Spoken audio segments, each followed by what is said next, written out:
kwazwai mhuri yeZimbabwe, vakomana nevasikana, vana baba nana amai, kwazwai vari diaspora, mhiri yaLimpopo vari America.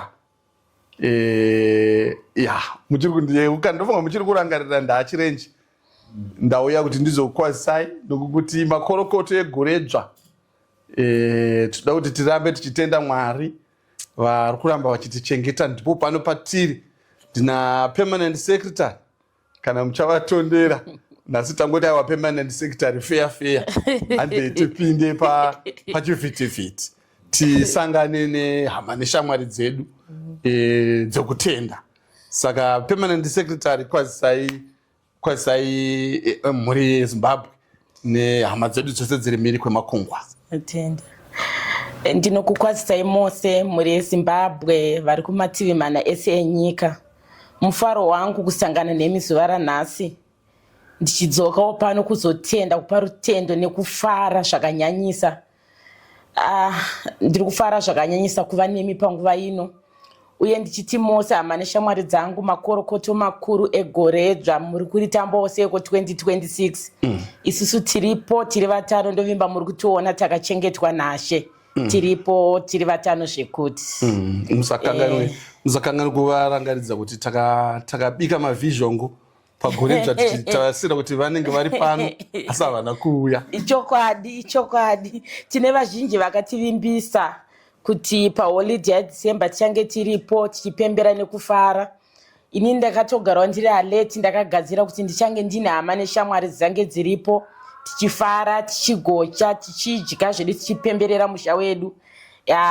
Varipo vakauya, nimuona nhasi tichiri kukokai kuti uyai muone musha wenyu.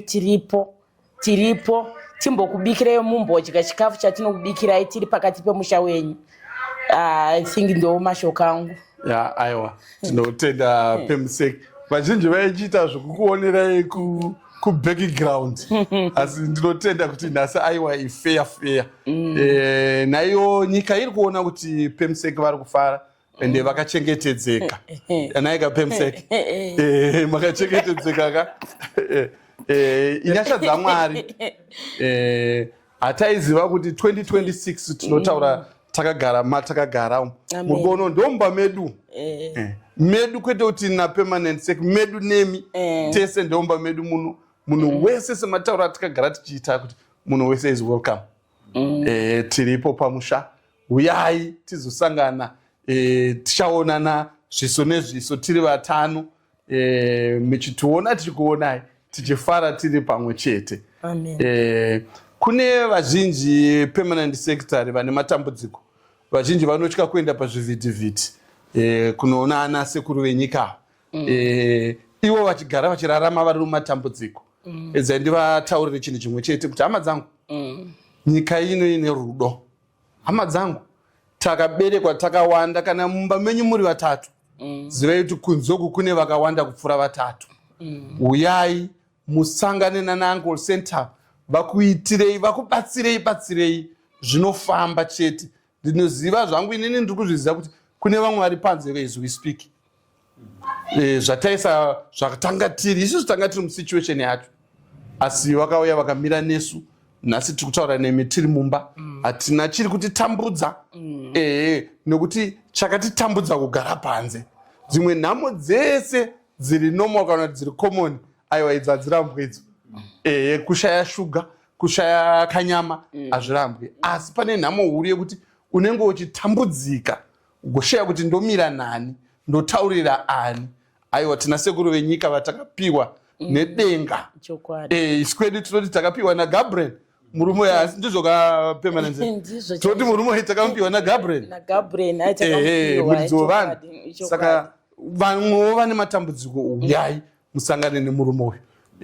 Tibatsirike. Tisacheme, tese tiripo pakubatsiranawo nemi, imi muripo pakubatsirana nesu. Tiripo, tinotenda kunyangwe vainamata. Ndaanenguva refu permanent sec ndichikutaurirai nezvamufundisi vaitwa mufundisi ani vai? Marimo ndi bishop. Ko mufundisi wedu wepink suit. Alright, Nyamakanga. Mufundisi Nyamakanga, makadi munhu waMwari.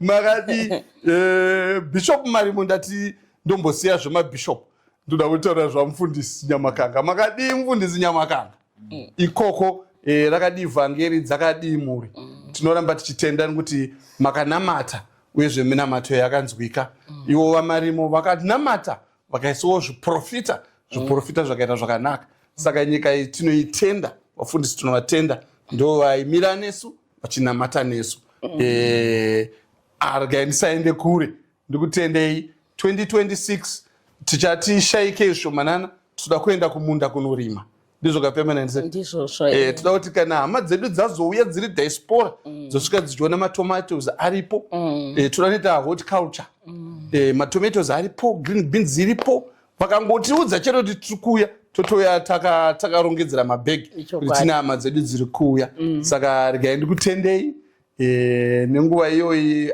uncle Sandy yomandira but kauncle Sandy munokurumidza kupota muchindirangarira dai makandirangarirawo mugore dzva muti changuritanga zvanga zvakanaka zvinapa makatora nguva refu musina kundirangarira rambai muchindirangarira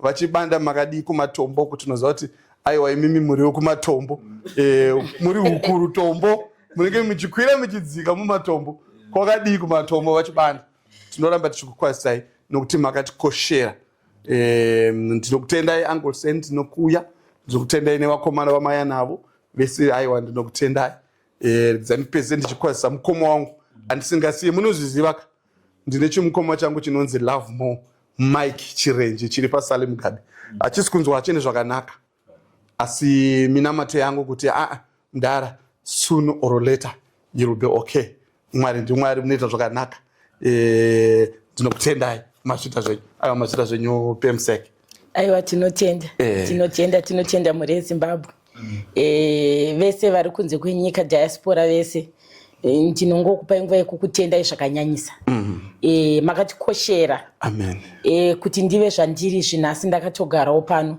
ndimi muri yeZimbabwe saka makandikoshera zvakanyanyisa makandibvisa munhapwa makandibvisa panze pandairarama zvakaoma saka ndiri kutiwo vese vane matambudziko endai muone uncle Sandy mutaure navo vanokubatsirai ini ndiri vevamwe vakanga vakavenga social media ndaiti vanhu vesocial media vanonyepa vanhu vesocial media vanofambisa mareports zvisiri izvo but ndinongotenda kuti padambudziko randakanga ndiinaro vakandibatsira zvinhu zvangu zvikafamba zvakanaka ndakadzidza saka ndinoda kungotenda kuti sekuru venyika ndisekuru venyika nhasi vateuka vatofunga vakati ai varegedzai kandinodongorera vazukuru kuti vari sei vationa tiri vatano ndovimba murungoona ndiri kupenya zvakanyanyisa ndiri kupenya ndiri kugarawo mumvuri munotonhorera makanaka saka inyasha zhinji saka ndinoti kune vese vane matambudziko musatye vaonei vanokubatsirai mukabvuma kubatsirika munobatsirika haisi nyore havangokubatsiri nezuva rimwe chete fungai kuti isusu tanga tagara 5 years vachiuya vachirwa vachirwiswawo papaine hondo dzakanga dzakaoma dzaitorema zvekuti handaimbofungidzira kuti vachasvika pakunozadzisa basa rakanga riri pamberi pedu nekuti vaisangana nemachallenges akawandisa pahondo dzavairwa nesu saka ndinongotenda kuti imimi mune matambudziko musazovanetsa kuti zvababa naamechenje zvakaita nezuva rimwe chete kwete zvakatora makore anokona kuti 5 kuti tinge tiri patiri nhasi saka mukavaona vachiti vakaenda vachidzoka panenge paine hondo dzinenge dziripo dzinoda kusimba semasimbiro atakanga takaitawo saka muri yeZimbabwe ndinongopa kutenda kuzhinji muve negore renyu rakanaka makaritanga zvakanaka ndinoshuvira kuti ripere zvakanaka isusu tinoramba tichikunamatirai mese kumuri mhiri yemakungwa ndinokunamatirai ndinoramba ndichikuisaiwo paminamato vane nhamo nematambudziko vane matambudziko akafanana nangu naasina kufanana ndakanga ndinawo mese ndinokuisa mumaoko aMwari kuti Mwari vakucheukei vakurangarirei tinotenda musati maenda mamana Chirenje social media mavepo muchingoratidzawo unyanzvi hwenyu vazivise kuti munowanikwawo papi kuda kuti vadii vauye vazofollowa vapote muri kuona hama dzenyu idzi Chirenje dzinonetsa kungoposta chino varise vachirenji varise permanent secretary saka zviri nani kuti vapote vachiuya vachipota vachikukwazisayiko hatisi kuti panapa vasakukwazei but at least imi munenge muri available kuti muvapindure papepa. Alright, zvakanaka. Inini ndinowanika paTikTok nepafacebook ndopandakawandira ipapo. Makaenda paTikTok yangu yakanzi Mother of Justice. Mother of Justice ndopamunondiwana. Then moenda zvakare kufacebook zvakare munondiwana ndiriko futi kufacebook ikoko. Mungoya muchindisapotawo. Ndicharamba ndichiposta nhoroondo yedu. Ndichiposta matambudziko andakasangana nawo mukurarama. Tichisimbisana kuti hapana chisingaperi zvese zvinopera. Asi makanyanyoenda paTikTok ipapo munondibata every minute every hour. PaYouTube ndiripo but andinyanyo kuishandisa zvakanyanyisa. Ndiripo but Facebook neTikTok ndopamunonyanyondiwana makangoenda makati Mother of Justice. Matosvika pana permanent sec. Airi zita ramakandipa rakandikoshera nekuti mese mandiri kufamba ndikunzwa kukosherwa naro ndichikonzi kazi wai permanent sec. Saka vamwe ana madzimai ndiri kuti vakayo mazita akanaka kuburikidza nekuita zvakanaka. Ukaita chakanaka wazviitira, ukaita chakaipa wazviitira. Saka permanent vari pano. Enda muwafollow ku Facebook Mother of Justice, TikTok Mother of Justice, munowana varipo ipapo. Moramba muchindisapota ndichakanda nhoroondo, ndigokanda matangira zvakaita nemaperera zvakaita, ndigoposta zvakare kukura kwandakaita nekurarama kwandakaita, ndigoposta baba chirenje mararamiro avakaita kusvika vave pavari izvozvi. Ndicharamba ndichingoposta muchindisapotawo. Amen. Asi ka Uncle Saintava kana makaona ndisina kuposta zvizhinji pamwe pacho zvinenge zvakaoma, asi ndicharamba ndichivadainza. Rambe muchivanetsa futi tichitaura kana pane machallenges atiri kusanganawo nawo tinovataura kuti apa zvandiremera nekuti pamwe pacho ndinosvika pakuremerwa handina nguva yekuenda paTikTok kana pafacebook. Ndinongovadana kuti sekuru venyika uyai muone zvandiremera. Asi for now andina chiri kunditambudza, andina chiri kundiremera nekuti basa rakaitwa pakati pemusha uno rakaitwa muumwari. Saka basa rakaitwa muumwari aritambudze, rinoenderera mberi kusvika Mwari vatonga iwe nekuda kwavo. Saka Mwari ndo vakazvitanga zvamakaita, zvakare ndo vachazvipedza. Ndatenda. Aiwa tatenda, komborerwai.